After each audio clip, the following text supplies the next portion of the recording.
Hey y'all, greetings. I've done a couple experiments this week involving alcohol that I wanted to share. As I wrote and recorded earlier, I released alcohol from my life in the beginning of 2018. Initially because I didn't want the hangovers for that year to focus on work and things after having freedom in my life to do whatever I wanted, but that has quickly just built upon itself, and alcohol has just not had any interest or attraction in my life since then. But it has been several years, and I do work to actively question assumptions and things. So I've had conversations with people recently, and they'd shared some different experiences where they had positive times with alcohol. And I'm also just finished up a course on flow states, and during one lesson they were discussing a cocktail with 2 shots of espresso, 2 shots of alcohol, and 4 grams of chocolate, or 4 ounces, which seemed like a lot, even for how I was chowing down on chocolate earlier when I was. But anyways, so it had been in my mind. Said, all right, let's explore it, because I had been wondering, for me, from my experiences, for where my life is now, I have not seen any benefit that alcohol would have in my life. And anytime I have had it, subsequently over the past several years, which has just been a drink maybe every 3 or 4 months, maybe 4 drinks last year at different times, it brought nothing positive, and I couldn't see any benefit that it could bring, because my mind is so much clearer. It's just never been more clear. My quality of life, my happiness is so much higher. My ability to interact with people on a higher level and have deep, enjoyable, inspiring interactions is so much more than it ever was when I was drinking and, then interacting with people. But I said, okay, let's explore. So maybe 5 days ago, I have it in my journals, of course. I bought 330 milliliters, I think it's like 12 ounces or something, I forget, of 8% cider. And so I drank that, and now I'm much more connected to my mind and my body and my spirit than I ever was before. And I'm much more sensitive, able to parse out how am I feeling. Really, I have so many positive things and so few, though still have some, of course, but so few less negative impactors. My sleep is really on point. My physical health, my diet is solid.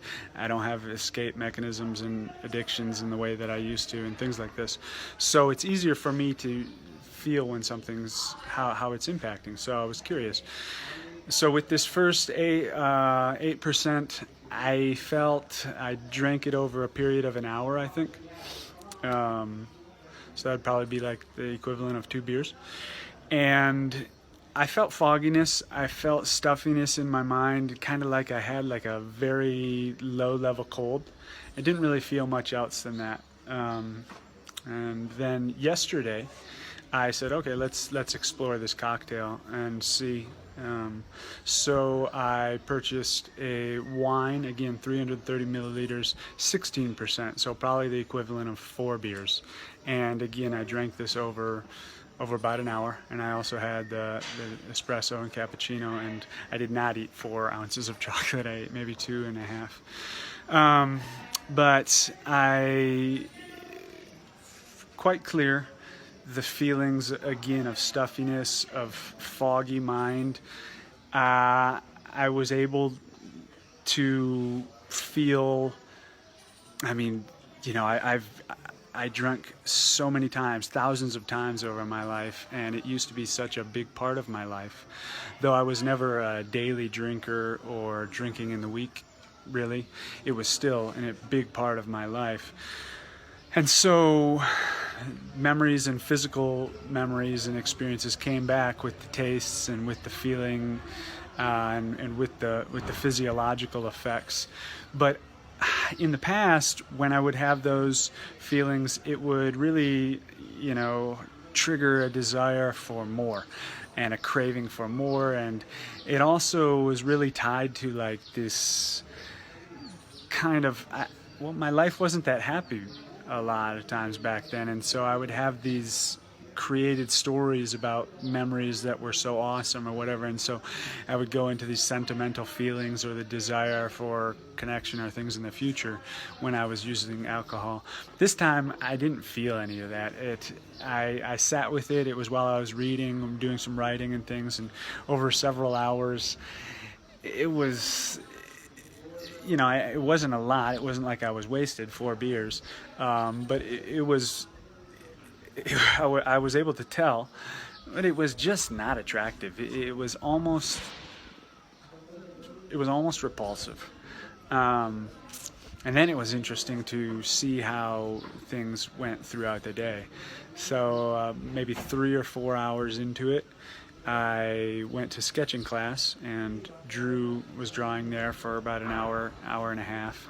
And about an hour into that, I noticed that my energy had come back up, my mood had come back up, because it had been damped down.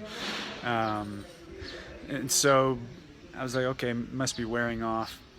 Finished up drawing, and my mood and energy went down. I definitely felt I was yawning, I was kind of coughing, I felt demotivated, I felt apathetic and lethargic and just kind of negative, having some thoughts about money or about, you know, what's going on in my life or about relationships, and just kind of these negative convos.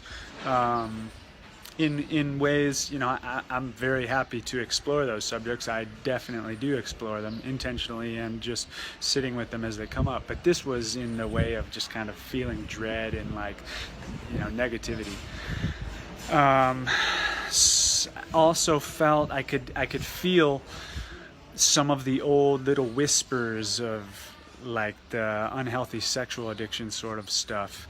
It wasn't strong, because I've really released that sort of stuff and really integrated a much healthier sexuality. Namaste. But it was definitely there, and I could feel it from, like, the past of how those little triggers could build on each other. And so I was just present and aware of this, observing it throughout this time. Then I left, and I was just feeling like I wanted to escape. You know, what can I use? Like, can I go get some pizza or something like this? But the pizza was nowhere around me, and I didn't even want to walk further, you know? I was like, let me just go to my room and, like, eat whatever I have there and just chill and blah, like this. And then I met some people they said they were going to an ecstatic dance right at that time. And I knew, one, I really enjoy ecstatic dance. I haven't been to one in over a year, I think. And two, I knew being in community, moving the body, getting connected with the body, getting out of the mind, that's a very beneficial thing when feeling this sort of low mood. But I didn't really want to. But thankfully I'm at the place where I said, and I was just observing this, so I said, yeah, let's go. So I went.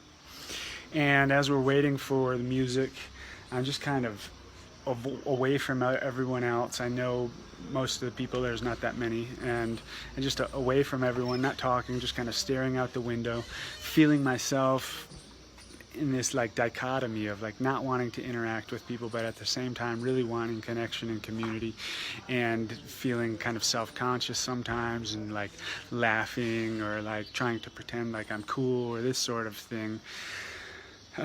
Just observing this, you know.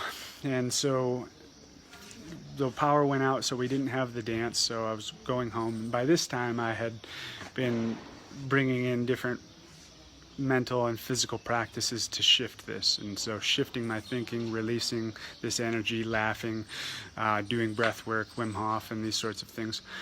So now it was more like I was observing it and just kind of laughing at it. But it was very interesting to see how directly it was dampening me physically and mentally. And I went home, and again, I just wanted to be in my room, but I hung out with people that I live with, and I did errands. I moved rooms and cleaned the bathroom and some things that I did not want to do, you know, but I did that. It was very interesting to observe. It very clearly stated to me that for me, I have no interest in ingesting intentionally a poison that I'm not currently has any but physical, neurological, spiritual benefits. I'm not familiar with any. And I'm not interested in having that be a part of my life. My life continues to go on this way. Why would I intentionally do something that goes like this? For me personally, currently, I believe that, I hold no judgment against alcohol, people that drink. Obviously not, like I drank for so many years of my life and I know what it's like.